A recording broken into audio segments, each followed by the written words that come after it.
guys, and welcome back to another video. I'm Shah and this is Thoroughly Enjoyed Books. Today I'm bringing you a October/horror TBR. I rarely make TBRs, but when I do, they tend to have a theme, or they're because I'm taking part in a lot of book club, etc.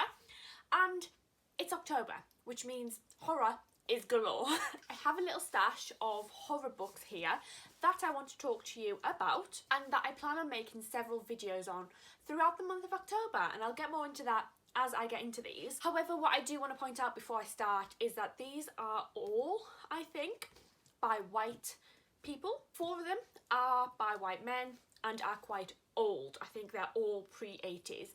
So they are not very diverse, and I did have a little look for horror books by authors of colour and could find very little that was specifically horror. I found quite a lot of thrillers, but I really don't like thrillers. And I did come across a couple of Victoria E. Butler and Toni Morrison. I personally wouldn't count as horror. I am going to do more research and hopefully get to some more horror by people of colour throughout the month, but for now the only ones I do have are all by white people, and like I said, mostly white men. And the other reason for this is I don't read a lot of horror at all, so most of these are classic horror rather than more modern horror, but I'll get into that in more detail. First book I'm going to talk about is actually by a female, and it is Our Endless Numbered Days by Claire Fuller.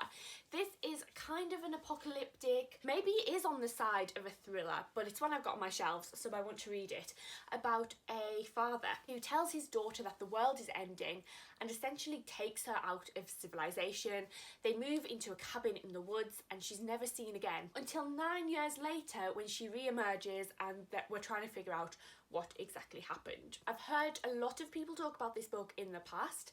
Some people have really enjoyed it, some people have had mixed feelings. I think it is quite Marmite, so it's one that I am very much looking forward to getting to and hope that I'll be able to zoom through when I do get to it. So maybe this is more on the thriller side than the horror side, but it sounds like one that I will enjoy. The next book I plan on doing a bunch of videos on, and that is It by Stephen King. My dad really loves Stephen King, and I was kind of brought up on adaptations of his films, and me and my dad did go and see the 2 more recent adaptations of this book at the cinema. That was our thing. Clowns are one of my biggest fears in the whole entire world. I hate them. They terrify me.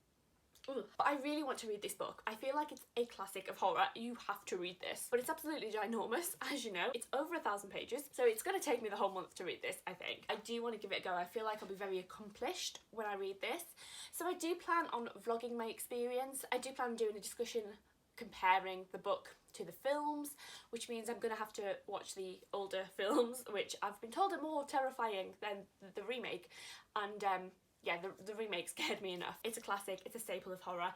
It's going to take me the whole month, but I'm going to have so many ideas out of this, I think. Let's just do it, Shah.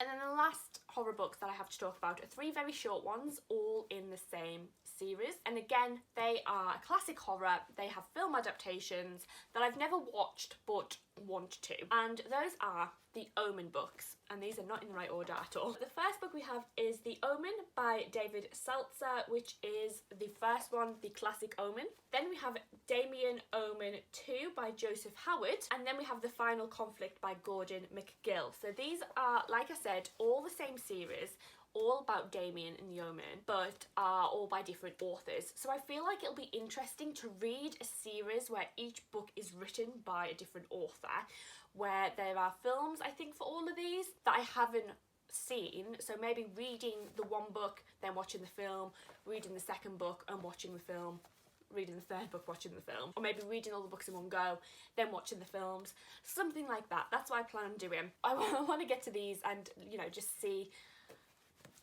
what I think. Like I said, they're very classic horror, and this could go either way. Those are the horror books that I plan on reading throughout the month of October. Do let me know if you have read any of these, and if you have, what did you think of them? Did you prefer the books or did you prefer the films? Are there any other classic horror novels or films that you think I need to check out? I haven't got a clue what I like in the genre.